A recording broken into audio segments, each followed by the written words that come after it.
Olá a todos e a todas, sejam bem-vindos à unidade 1 da disciplina de Percurso da Psicologia.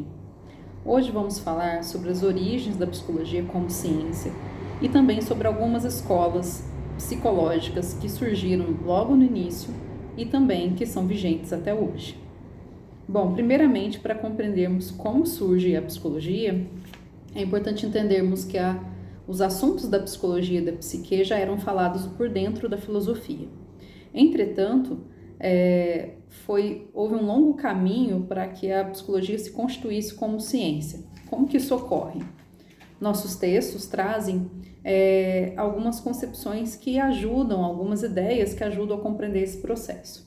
Primeiro, entender que houve a constituição da ciência moderna, né? Então, ela vem do iluminismo, da aposta do humano na razão, e também passa pela Revolução Copernicana, onde Copérnico, no século XVI, vai dizer que a Terra gira em torno do Sol e não o contrário, tirando, então, o ser humano desse centro, né? Nesse sentido, a gente tem o fim do geocentrismo. Além disso, temos a Revolução Científica no século XVII para XVIII, trazendo a quantificação como princípio importante, o poderio da razão, antropocentrismo, raciocínio científico, o corpo visto como uma máquina, a centralidade da individualidade, das experiências individuais, e principalmente a separação entre o que é raciocínio científico e o que é senso comum.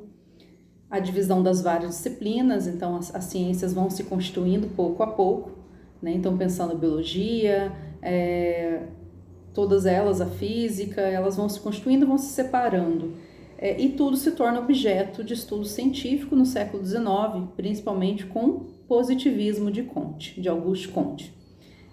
O conhecimento considerado legítimo naquele momento da Revolução Científica, e não só da Revolução Científica, mas nesse momento da cientificidade, é o conhecimento da ciência, e todos os outros conhecimentos passam a ser menos importantes. Claro que esse raciocínio é bastante criticado hoje, mas ele foi vigente naquela época, no século XIX. Então, vão se constituindo pouco a pouco, entre o século XIX e XX, as ciências humanas. O que são as ciências humanas? Aquelas ciências que vão estudar o âmbito do humano, a sociedade, a individualidade, pensando aí a sociologia, a antropologia, as ciências sociais como um todo, as ciências políticas, e também a psicologia como uma das últimas ciências humanas a se constituir como tal, como ciência, como campo científico. Aí a gente tem também uma crença, né, claro, né, o cientificismo traz a crença de que a ciência pode resolver todos os problemas da humanidade e que cabe à ciência falar sobre tudo, né, inclusive sobre o indivíduo, objeto sobre o qual nenhuma ciência tinha se debruçado com tanta clareza. E aí, claro que a psicologia não se constitui como ciência de modo fácil, de modo tranquilo. Por quê? Porque até então os conceitos que se tinham eram os conceitos filosóficos, como a psique, a alma. Então era preciso trazer outros objetos para a psicologia, dar uma cara de ciência, aproximar ela muito mais do método da física, da biologia, da fisiologia, da medicina. E aí era importante separar então o que era objeto da psicologia e o que era objeto da fisiologia, dos mecanismos fisiológicos. Entretanto, foi preciso nesse momento enfrentar esses obstáculos. E o que era possível no momento era usar essa linguagem mais cientificista mesmo para dar esse estatuto de ciência para a psicologia. Nesse sentido, era muito importante definir esse objeto, né? Então, esse foi o primeiro desafio das primeiras escolas psicológicas naquele momento. Além disso, antes de entrarmos nas escolas psicológicas, é importante ressaltar um único aspecto. Nós temos também, no século XIX, o que Luiz Cláudio Figueiredo e outros autores estudiosos da história da psicologia vão dizer, que é essa crise da subjetividade privatizada. O que é essa crise, né? É justamente esse momento de crescente industrialização, modernização, em que os indivíduos eles saem das suas comunidades tradicionais e vão viver num anonimato, né? Tendo que recorrer muito a eles mesmos, a eles próprios, né? É um momento de crise da subjetividade, é um momento difícil na humanidade, em que os sujeitos se sentem muito desamparados, mas ao mesmo tempo, tanto o iluminismo, que é anterior, né, ao século XIX, como revolução científica, elas trazem a possibilidade do ser humano se pensar de outras maneiras. Isso também é muito importante para a psicologia, né? A psicologia, ela floresce, então, num contexto em que as tradições, as instituições não dão resposta para tudo, né? Elas não definem se a gente vai ser feliz ou não e como que vai ser essa nossa felicidade. Isso vai ser uma busca muito individual. E isso tem muita relação com esse século XIX, da industrialização, da modernização, desse sujeito moderno que somos nós. É importante, então, compreender que quando Wundt, né, em Leipzig, na Alemanha, em 1879, né, ele considerado fundador da psicologia, vai pensar um objeto para a psicologia, ele vai pensar justamente em como relatar esses acontecimentos no nível subjetivo. Por isso ele faz o método introspectivo, né, que é uma autoanálise da mente, relatando pensamentos, sentimentos, em situações de laboratório, né. Ele busca, então, descrever como funciona a mente, nesse paralelismo psicofísico, né, fenômenos mentais deveriam corresponder a fenômenos orgânicos, fisiológicos, né. Então, frente a uma estimulação, como que eu me sinto? E ele vai descrever sentimentos e pensamentos. Percebe que é um método, assim, muito primário se compreendermos hoje os avanços da psicologia científica como um todo. Mas era o que se tinha naquele momento e que deu o estatuto de cientificidade para a psicologia. O estruturalismo, ou seja, aquela corrente de Wundt que busca conhecer então a estrutura da mente, ele é essencial para essa fundação da psicologia como ciência. Wundt não falou apenas de processos psicofísicos.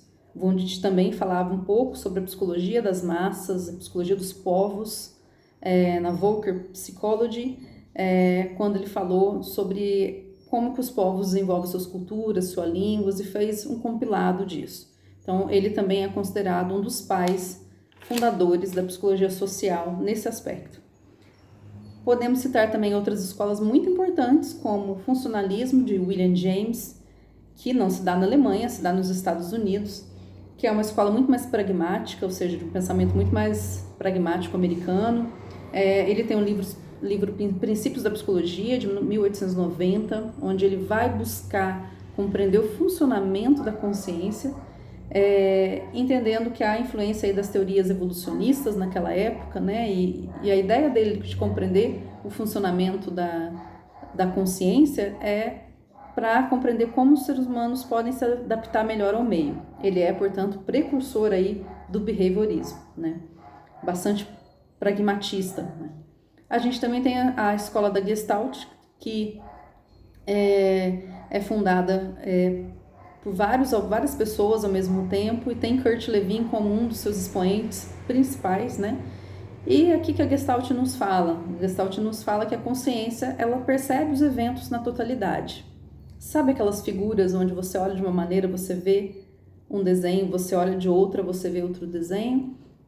Isso mostra como que a nossa consciência ela busca capturar o todo para que seja mais compreensível possível, né?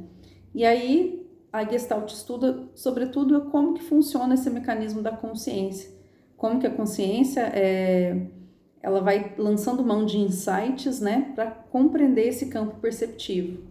Então, nós não reagimos só a estímulos do meio, mas a nossa consciência organiza esses estímulos do meio. A compreensão busca a melhor forma.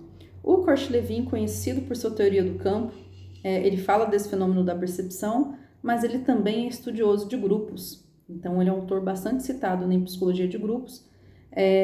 Ele fala, inclusive, sobre liderança, estilos de liderança, tem estudos sobre a liderança que são muito citados até hoje, muito interessantes.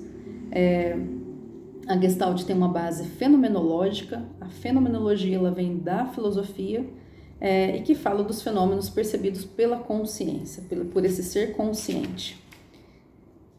É importante também citarmos o behaviorismo, que é extremamente importante na psicologia, que tem como objeto não a consciência, mas sim o comportamento, né? Então, nós temos como precursores do behaviorismo o Watson, temos o Skinner, do behaviorismo radical,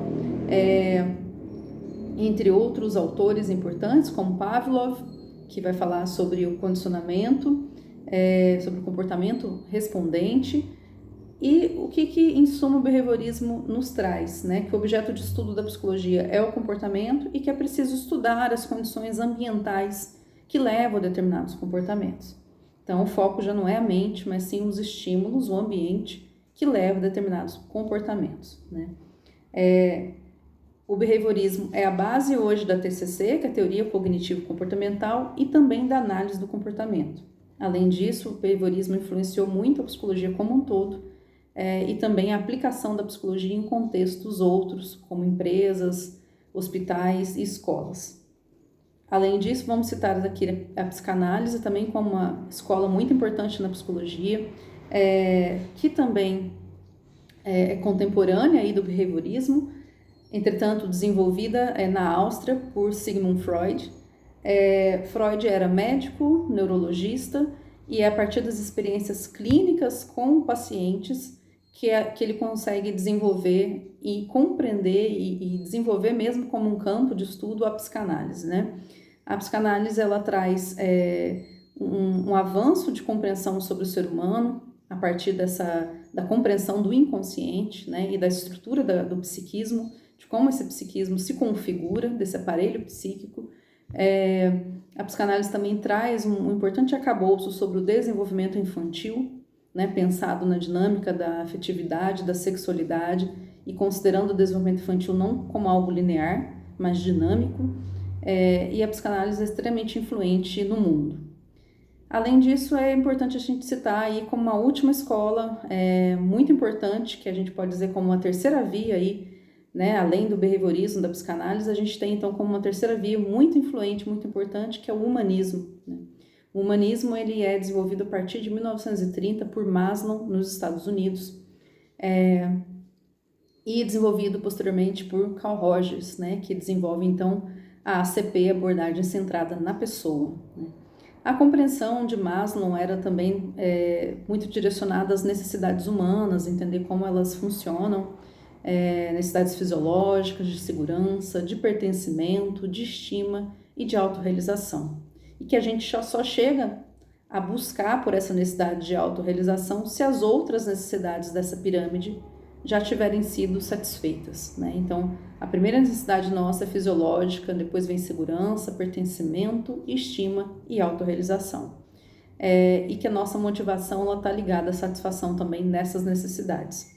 Além disso, né, junto com Carl Rogers, o humanismo compreende que o foco da psicologia deve estar no desenvolvimento pessoal, no aprendizado e desenvolvimento dessas pessoas, e não na patologia. Há uma confiança na capacidade do cliente, né, aí entendido como cliente, não tanto como paciente, mas como alguém ativo nesse processo, em se auto-atualizar, né, em se desenvolver.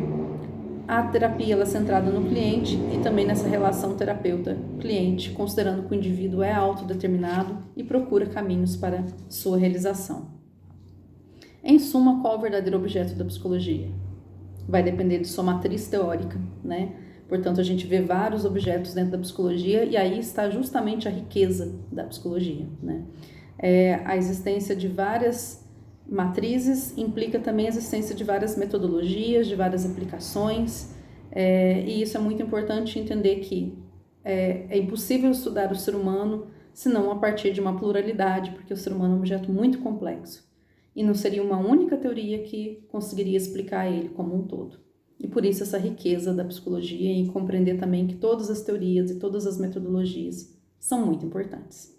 Por isso é hoje. Obrigada.